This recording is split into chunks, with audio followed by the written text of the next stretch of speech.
Republicans did something fucking beautiful. They passed the big, beautiful bill. Congress wrote the policies while Donald Trump did what he does, sealed the deal.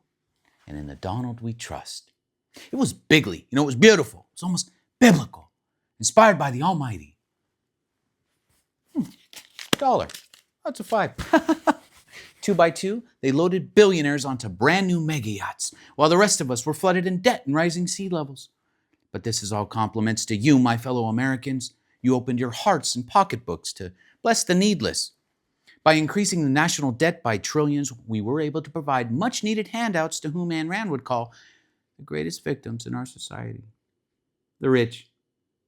For those unfamiliar with Ayn Rand, think Mother Teresa's evil twin. One washes wounds, one pours salt in them. Sent from Russia with love, Rand, an atheist, convinced America that greed is good and compassion for the poor, the ultimate sin. Her father's business was confiscated after the Bolshevik Revolution under Lenin. But Rand never fully grasped that the same concentration of power can also come from capitalist elites. Rand's disciple, Alan Greenspan, a Ronald Reagan appointee, unleashed Rand's fury on the working class as the Federal Reserve Chair for 20 years. After the 2008 housing crisis, when socialism became an exception reserved for only Wall Street, Greenspan finally admitted in Congress that there's a slight glitch in the neo-capitalist matrix.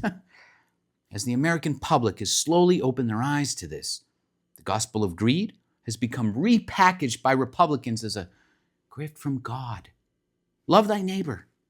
Unless they're from Mexico. I wonder what Mother Teresa would think of this inverted hellscape.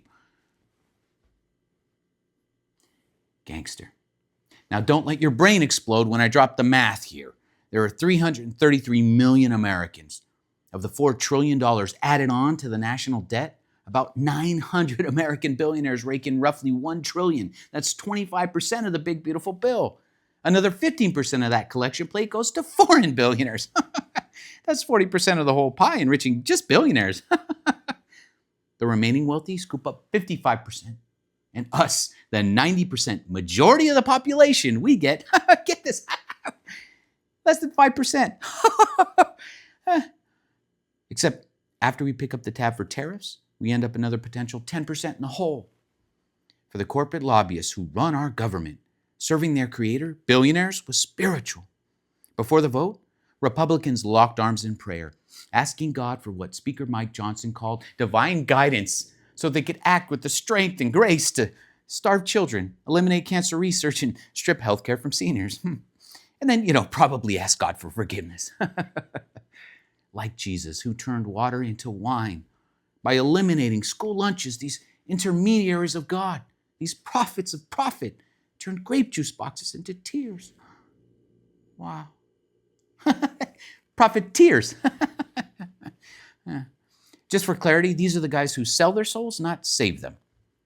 When the bill passed, the celebration was epic. This is the winning Trump was talking about. Republicans on the House floor erupted in cheers. They hugged. They raised fists. And back in Senate chambers, it was rumored Mitch McConnell may have even cracked a smile. At first, they thought it might have been another stroke, but when he didn't fully seize, they remembered he did this once way back when Reagan was reelected. Who knew? Finally, Republicans can buy that foreclosed starter home for their mistresses. All in Jesus' name. Amen. Subscribe, comment, like. But why? Just 'cause.